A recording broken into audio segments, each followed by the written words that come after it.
The gleaming halls of Outpost Helios hummed with activity as Han Sujin moved with practiced calm through her laboratory. Alien specimens from 12 different worlds lined the shelves, each carefully labeled in 3 languages. She adjusted her scanner, brushing back a strand of dark hair that had escaped her neat bun. "Mother, look!" Gina called from across the lab, her eyes bright with excitement. The 12-year-old girl stood beside a hovering, crystalline lifeform that pulsed with soft blue light. Nari responds to music. "Watch this."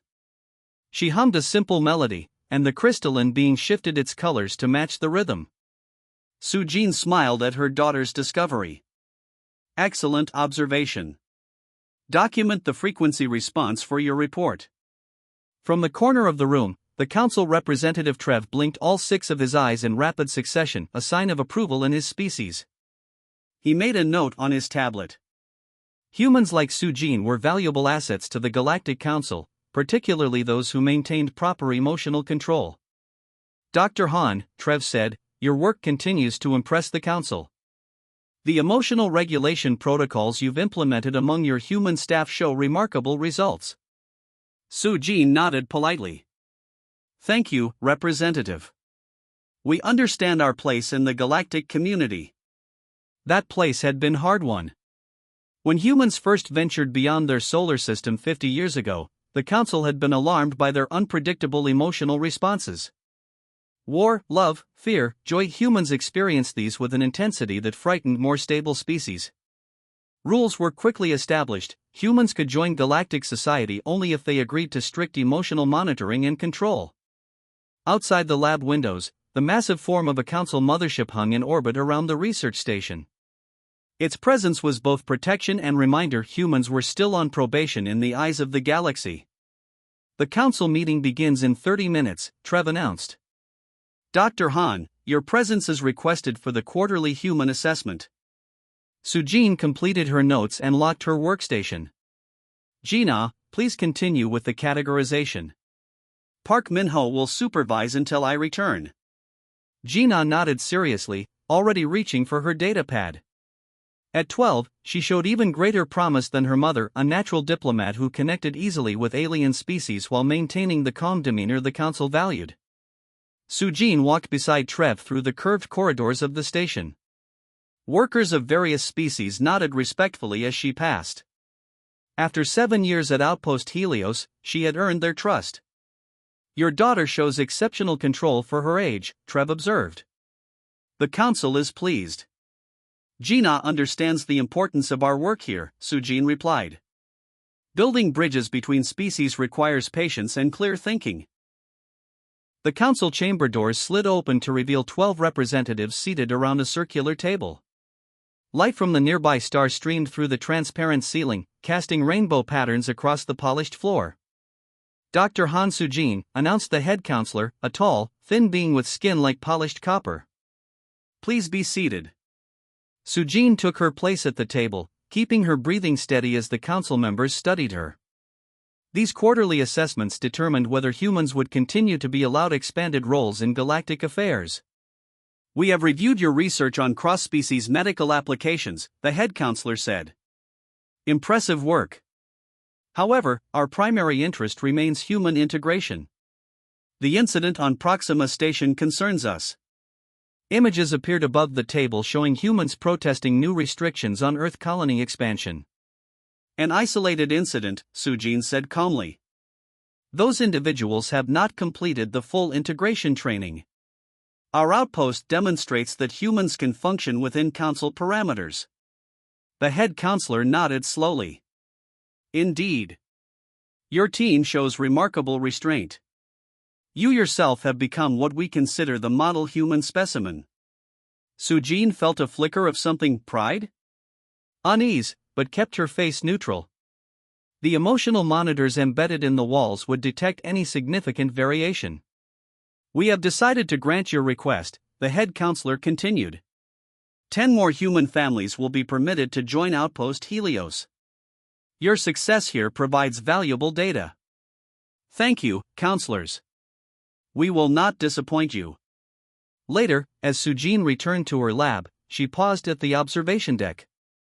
The vastness of space stretched before her, stars scattered like diamonds on black velvet. Somewhere out there was Earth, a world the Council still considered dangerously unpredictable.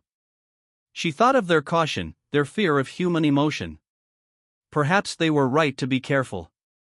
Human history was filled with both magnificent achievements and terrible destruction, all driven by the same emotional fire. Gina appeared beside her, slipping her small hand into her mother's. "Is everything okay?" Sujin squeezed her daughter's hand. "Yes. Everything is exactly as it should be. For now, at least. As long as they followed the rules. As long as they kept their emotions under control. As long as nothing threatened what they loved." The first warning came as a low-pitched hum that vibrated through the metal floors of Outpost Helios. Sujin looked up from her microscope, a frown crossing her usually calm face. "System alert," announced the station's AI in 3 languages. "Unknown vessels approaching. All personnel report to safety zones." Gina set down her sample container and moved closer to her mother. "Is it a drill?"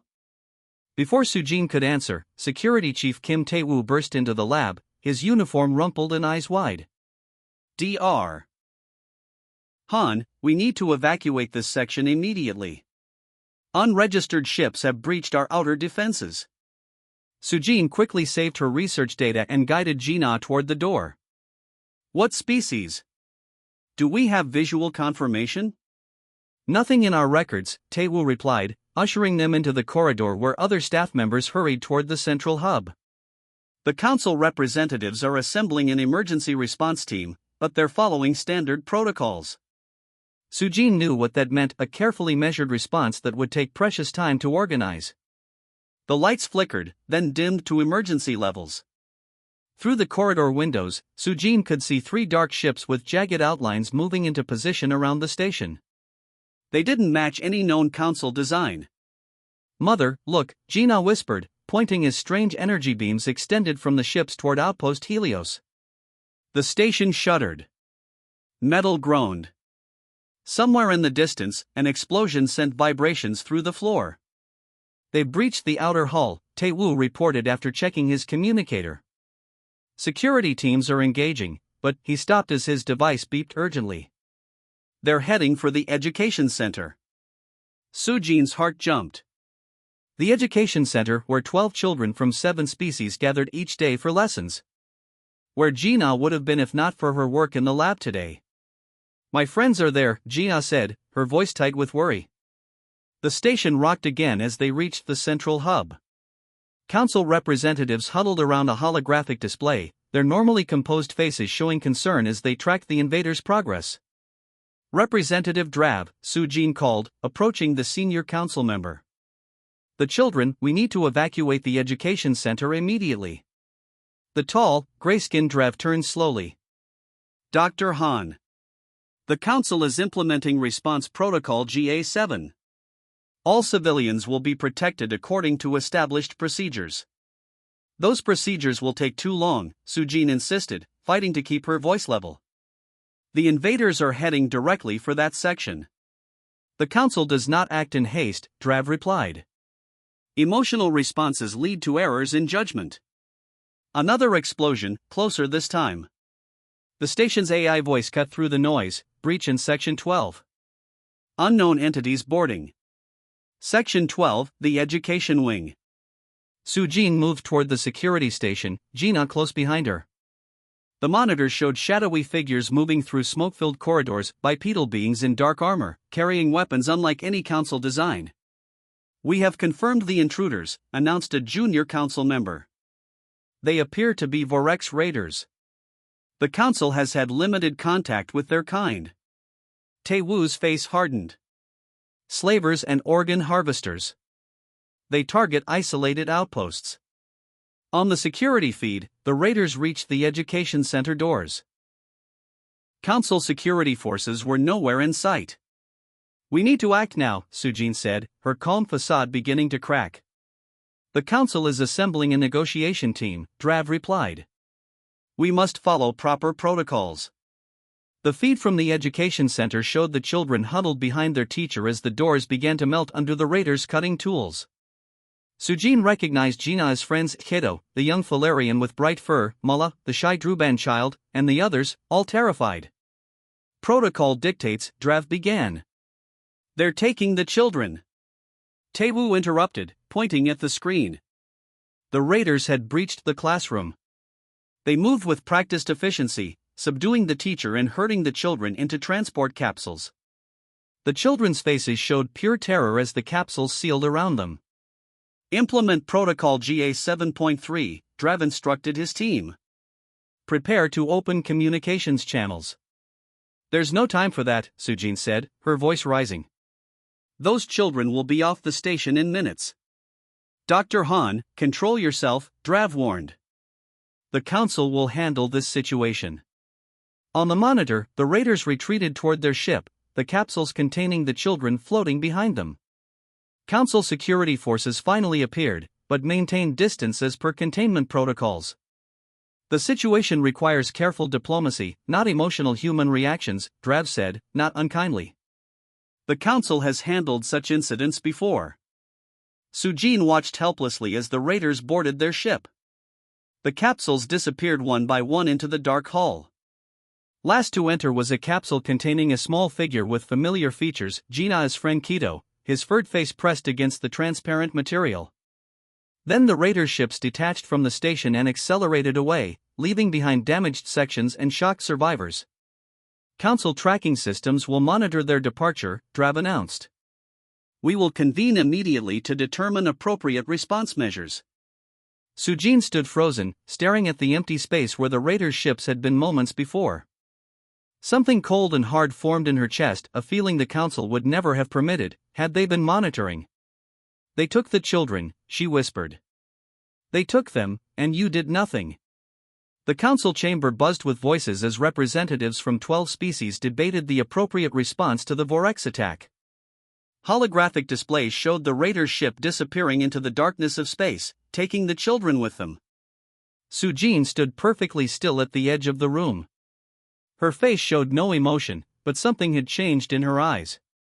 They no longer held the careful composure that had made her the council's model human. They had grown cold and focused, like the eyes of a predator. The council has determined that a full analysis of the situation will require 3 days, announced Drav, his gray fingers dancing over the control panel. We must understand the Vorex motivation before taking action. 3 days? Sujin's voice was quiet but carried across the chamber. Do you know what the Vorex do with captives? The room fell silent. Drav turned all 4 of his eye stalks toward her. Dr. Han, please remember your emotional regulation training. Sujin stepped forward and placed a data tablet on the central console. Images appeared in the air above it, medical scans, tissue samples, and recorded testimonies from survivors of previous Vorex raids. The Vorex harvest neural tissue from sapient species, she said, her voice steady despite the horror of the images. They believe it enhances their cognitive abilities. They prefer children because their neural pathways are more adaptable. Taewoo stepped forward. Dr. Han accessed these records from the xenobiology database. This is why we need immediate action, not a 3-day deliberation. Drav studied the images with a scientist's detachment. This information will be incorporated into our assessment. However, rushing into Vorex territory without proper planning would violate 17 separate council protocols. Those children don't have 3 days, Sujin said. The council understands your concern, Dr. Han, Drav replied. But humans were admitted to the Galactic Council precisely because you agreed to subordinate your emotional responses to rational collective decision-making. Something flickered across Sujin's face, a brief spasm quickly suppressed. She bowed slightly. I understand, Representative. Thank you for your consideration. She turned and walked from the chamber, her steps measured and calm. 3 hours later, Security Officer Lee Junho noticed unusual activity in the station's lower levels. The logs showed Dr. Han accessing the emergency equipment storage. He found her in the small craft hangar, loading supplies into a scout vessel. Dr. Han, he said carefully, what are you doing? Sujin continued her work without looking up. What the council won't do. Junho shifted nervously. The council ordered no independent action. I should report this. You should, she agreed, securing a container of medical supplies. But first, help me load these protein packs. The children will need nutrition when I find them. This is against protocol, Junho protested weakly. Sujin finally stopped and looked at him. Junho, your daughter Unji plays music with Gina as friends every week. She could have been in that classroom. Would protocol matter to you then? Junho hesitated, then picked up a supply crate and carried it into the scout ship. On the observation deck above, Taewoo watched them work. He activated his communicator. Representative Drav, I believe Dr. Han is planning unauthorized action. Prevent her departure, Drav ordered. Security teams are en route. With respect, sir, Taewoo replied, I'm not sure that's possible anymore. The security feeds showed Sujin moving with startling efficiency. Gone was the careful, measured scientist. In her place was something else, a human operating at the full capacity the council had always feared. Council security forces arrived at the hangar just as Sujin prepared for launch. The security chief, a towering Valerian, blocked the scout ship's ramp. Dr. Han, by order of the Galactic Council, you are forbidden to leave this station. Sujin looked at him, her face calm but her eyes burning. Move aside. I cannot do that, the Valerian said. Please return to your quarters while the council completes its deliberations. Without warning, Sujin moved. Later, reviewing the security footage, even military specialists couldn't follow exactly what happened. She seemed to flow around the Valerian, using his size and strength against him. In seconds, he lay unconscious on the deck, and she was inside the scout ship. As the hangar doors began to close on emergency override, the scout ship lifted off. It slipped through the narrowing gap with precision that the automated systems couldn't match. Drav and the senior council members watched in disbelief as the small ship accelerated away from the station, following the Vorex Raider's trail. How did she override the security protocols? One council member asked. Taewoo studied the tracking data. She didn't override them. She used her knowledge of the system to work within them. No rules were technically broken until the very end. Shut down her ship remotely, Drav ordered. She's disabled all external control systems, the station's engineer reported. And she's left this message. A hologram of Sujin appeared, her face composed but somehow different, as if a mask had been pulled aside to reveal something ancient and powerful beneath. What you're about to witness isn't human defiance, her recorded image said. It's human nature. When you take our children, you awaken something you can't control with protocols and regulations. I will find them. I will bring them home. And may the stars help anyone who stands in my way. The message ended. The scout ship disappeared from sensors as it jumped to faster-than-light travel. Drav turned to Taewoo, all four eye stalks blinking rapidly. Is she always capable of this? No, Taewoo replied quietly. This is something new. This is what happens when a human mother's child is threatened. The scout ship emerged from faster-than-light travel near a small trading outpost on the edge of the Verdox Nebula. The station hung against the backdrop of swirling purple and blue gases, its docking arms extending like metal fingers. Sujin's eyes never left the navigation console as she guided her ship toward the station. 3 days without sleep had left dark circles under her eyes, but her movements remained precise, calculated. She had shed her council-approved uniform for practical clothing better suited for hunting, dark, flexible, with numerous pockets for tools and weapons. The station's docking controller appeared on her view screen. Identify yourself and state your business. Medical supply delivery, Sujin replied, transmitting falsified credentials that would pass a standard inspection. Requisition code 847T3. The controller nodded without looking closely at the documents. Proceed to docking arm 7. Once aboard the station, Sujin moved with purpose through the crowded marketplace. Species from across the sector haggled over goods, most keeping a careful distance from the few humans present. Council propaganda had ensured most aliens viewed humans with a mixture of fascination and fear. She found her contact in a dimly lit corner of a food hall, Min-Soo, a human trader who operated outside Council jurisdiction. His withered face showed surprise when she sat across from him. "Dr. Han," he whispered. "The Council has alerts for you across 3 systems." "I need information about Vorex movements," she said, sliding a data chip across the table. "Their usual routes, trading partners, safe harbors." Min-Soo glanced at the chip. "This is dangerous territory. The Vorex don't appreciate being tracked." "Neither do I." Sujin's voice remained calm, but something in her eyes made Min-Soo sit back slightly. "What happened to you?" he asked. "You were the poster child for Council integration." "They took children from our station," she said simply. "The Council chose to deliberate rather than act." Understanding dawned on Min-Soo's face. He pocketed the data chip. "Wait here." He returned 20 minutes later with a small, green-skinned alien whose large eyes blinked nervously. "This is Pick," Min-Soo explained. "His brother was taken by Vorex raiders last year." Pick studied Sujin carefully. "You hunt them?" "Yes. Many have tried. The Vorex have powerful allies." "They've never faced a human mother," Sujin replied. Council observer Frel shifted uncomfortably in his environment suit as his ship tracked Sujin's movements through the Kos asteroid field. The Council had dispatched him to monitor the rogue human and report back, but not to engage. His orders were explicit. "Document everything for analysis." Through his long-range scanners, he watched Sujin's ship navigate the dangerous field with impossible precision. The asteroids created a natural barrier that most ships avoided, but she used them as cover, moving deeper into Vorex territory. "Subject has not stopped for rest in approximately 74 hours, Frel noted in his official report.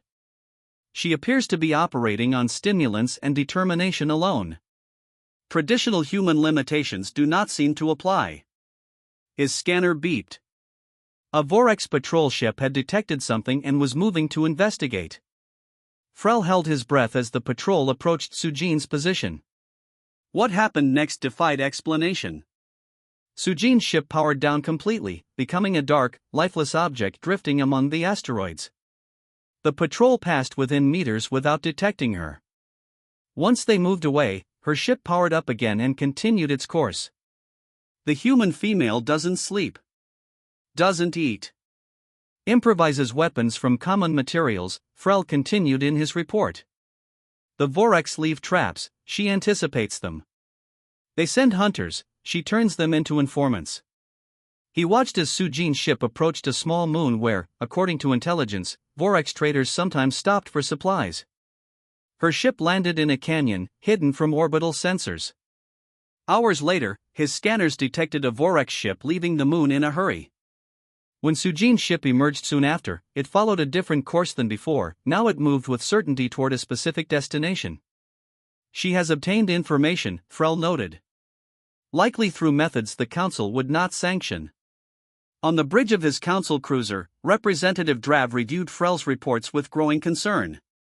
"She's crossed 3 systems in 4 days," he told the assembled Council members. "No Council ship could have moved so quickly through Vorex territory." "How is she doing this?" asked a Reptilian Council member. Tae-woo, who had been brought aboard as an advisor on human behavior, stepped forward. "You've misunderstood humans from the beginning. You saw our emotional capacity as a weakness to be controlled. But when properly focused, it becomes something else entirely." On the main view screen, sensor data showed Sujin's ship approaching a massive space station hidden in the gas clouds of a dying star. The strange, angular structure had been built from the hulls of captured vessels, a Vorex processing center. "Our tracking suggests all the abducted children were brought to this facility," a Council technician reported. "We should send in our fleet," suggested one of the military advisors. "There's no need," Tae-woo said quietly, pointing to the screen where Sujin's tiny scout ship was approaching the massive Vorex station. "She's already there." "One human against an entire Vorex facility?" Drav's eye stalks trembled in disbelief. "Impossible. You still don't understand, Taewoo replied. What you're witnessing isn't just a rescue mission. It's the thing your ancestors feared when they first encountered humans. It's why you created all those protocols and regulations. On the screen, Sujin's ship disappeared into a maintenance dock on the Vorex station. What happens now? Drav asked. Now. Taewoo's face was grim. Now the Vorex learn about a mother's rage. Retry SF. The Vorex processing facility hung in space like a dark, metal spider. Inside its tangled corridors, alarms blared. Red emergency lights cast strange shadows as Vorex guards rushed through the station, weapons drawn. Find the intruder, ordered Commander Zelk, his scaled skin flushing purple with rage. How did one human breach our defenses? On the security monitors, glimpses of Sujin appeared and vanished. She moved like water through the station, never staying in one place long enough to be caught.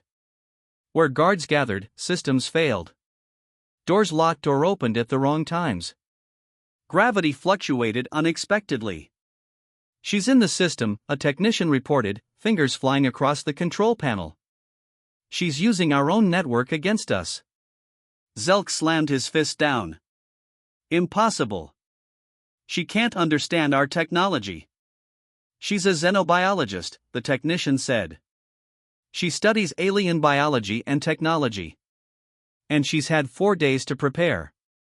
In the lower levels of the station, Sujin moved silently through dimly lit corridors. Her face showed no emotion, but her eyes missed nothing. She had memorized the station layout from information extracted from a Vorex trader. Now she counted doors, following the path to the processing center. The door to the holding cells required a genetic scan. Sujin removed a small vial from her pocket, tissue samples from the Vorex trader, and applied it to the scanner. The door slid open. Inside, transparent capsules lined the walls. Each contained a child, suspended in a clear fluid, connected to machines that monitored their neural activity. Sujin moved quickly among them, checking life signs. When she found the capsule containing Keto, the young Falarian, she placed her hand against the transparent surface. His eyes fluttered open. I'm taking you home, she whispered. The facility's main security team assembled outside the processing center. 20 guards with energy weapons surrounded the only exit. She cannot escape, Zelk told his soldiers. When she emerges, capture her alive. The council will pay well for the return of their human. Inside, Sujin worked methodically, bypassing security systems and preparing the capsules for transport. When alarms indicated the approach of guard teams, she simply continued her work. On her wrist, a small device counted down 3 minutes until the secondary systems she had programmed activated. The station lights flickered, then went dark. Emergency systems engaged, but half the security doors remained locked. In the confusion, a small medical transport pod detached from the processing center and moved toward the docking bay. Zelk saw it on the remaining functional monitors. Stop that pod. But the guards couldn't reach it in time. The pod, containing all 27 captured children in their capsules, sealed itself inside a waiting transport ship. Automatic systems began the revival process, bringing the children out of their suspended state. Where is the human? Zelk demanded. His answer came as the station's main power core began to overload. Not enough to destroy the station, Sujin hadn't come to kill, but enough to ensure no one could follow her. The council cruiser arrived just as Sujin's transport ship pulled away from the crippled Vorex station. On the bridge, Drav and the other representatives watched in stunned silence as the ship approached them. Hail that vessel, Drav ordered. Sujin's face appeared on the view screen. She looked exhausted but focused. The children need immediate medical attention, she said without greeting. I've stabilized them, but they require proper care. Dr. Han, Drav began, you violated 17 separate council protocols. There will be time for that discussion later, she interrupted. Right now, these children need help. Something in her voice, not anger, but absolute certainty, silenced the council representative. He nodded to the medical team. As the children were brought aboard the council ship, representatives from 7 species watched in amazement. The young ones, despite their ordeal, seemed calm. They responded to Sujin with complete trust, following her instructions without question. In the medical bay, Keto refused to leave Sujin's side. When a medical officer tried to separate them, the young Falarian hissed and clung tighter to her hand. "Let him stay," Sujin said quietly. "He's been through enough." Drav observed this scene from the doorway, his four eye stalks blinking rapidly as he processed what he was seeing. "You risked everything," he finally said. "Your position, your future, the humans standing with the council." Sujin looked up at him, the cold fire in her eyes now softened but not extinguished. "Some things matter more than protocols, representative." 3 days later, the council convened a special session. The rescued children had been returned to their families. The Vorax facility had been placed under council quarantine. Now came the question of what to do about Dr. Han Sujin. She stood before the full council, back in her official uniform, her posture straight and composed. Behind her stood representatives from all 7 species whose children she had rescued. "Dr. Han has violated council regulations regarding human emotional control," Drev began formally. "However, she has also demonstrated qualities that we fail to fully understand." The council chamber was silent as Drav continued. "We sought to contain human emotional responses because we feared their unpredictability. What we did not consider was their purpose." He gestured to the families standing behind Sujin. "These children live because a human mother refused to accept our protocols over her protective instinct." The council voted unanimously to revise the human integration protocols. No longer would humans be required to suppress their emotional responses, but rather to channel them in service of the greater galactic community. As Sujin left the chamber, Keto approached her, his fur now bright and healthy again. "My people have a saying," he told her in his musical language. "The fiercest defenders make the gentlest friends." Sujin smiled and took his small paw in her hand. Nearby, other children from the station gathered around her, their parents watching with new understanding in their eyes. The Galactic Council had finally learned what Earth had always known: a mother's rage was not a weakness to be controlled, but a force that could move stars when needed, and then, just as importantly, know when to be still again.